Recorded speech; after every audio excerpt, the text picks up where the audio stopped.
Is currently in its 4th season on the Science Channel. Bob Lazar is best known as the whistleblower that outed Area 51 and its extraterrestrial secrets. If you're not familiar with the story, Lazar claims to have been an employee at Area 51 tasked with back engineering alien technology. For a large part of the 90s, Lazar's claims were big news, and they became the bedrock for claims of ET technology being hoarded by the U.S. government and led to Area 51 achieving its legendary status. Lazar left the UFO limelight and hasn't spoken on the topic for years. He started a scientific equipment and supply store called United Nuclear, and that's his current occupation. Open Minds contacted United Nuclear to see if Lazar would be interested in speaking about his experiences, as next year will be the 25th anniversary of his whistleblowing interview. The response to our inquiry was interesting. It read, "Sorry, Mr. Lazar no longer involves himself in matters related to the topic of UFOs. He hasn't followed the topic in about 10 years and does not lecture on anything other than basic science and energy technologies. His companies are involved in several military contracts, and he is a science and technology consultant to Raytheon weapon systems.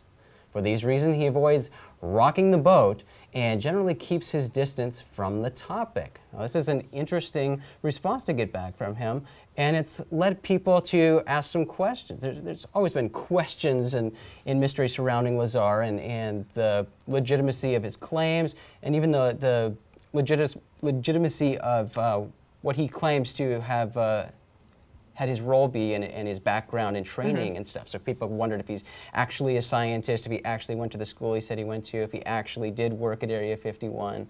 And now we see that he's doing contract work for the government, for Raytheon, and that brings into question, well, let's see.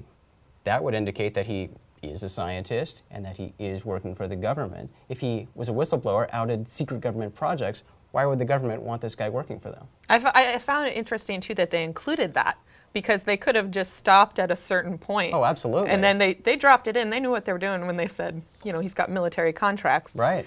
And, you know, that you can only speculate at this point Oh, yeah. what sort of contracts those would be, but weapon systems and other crazy stuff. Right. Lots of speculation, and you know, that goes into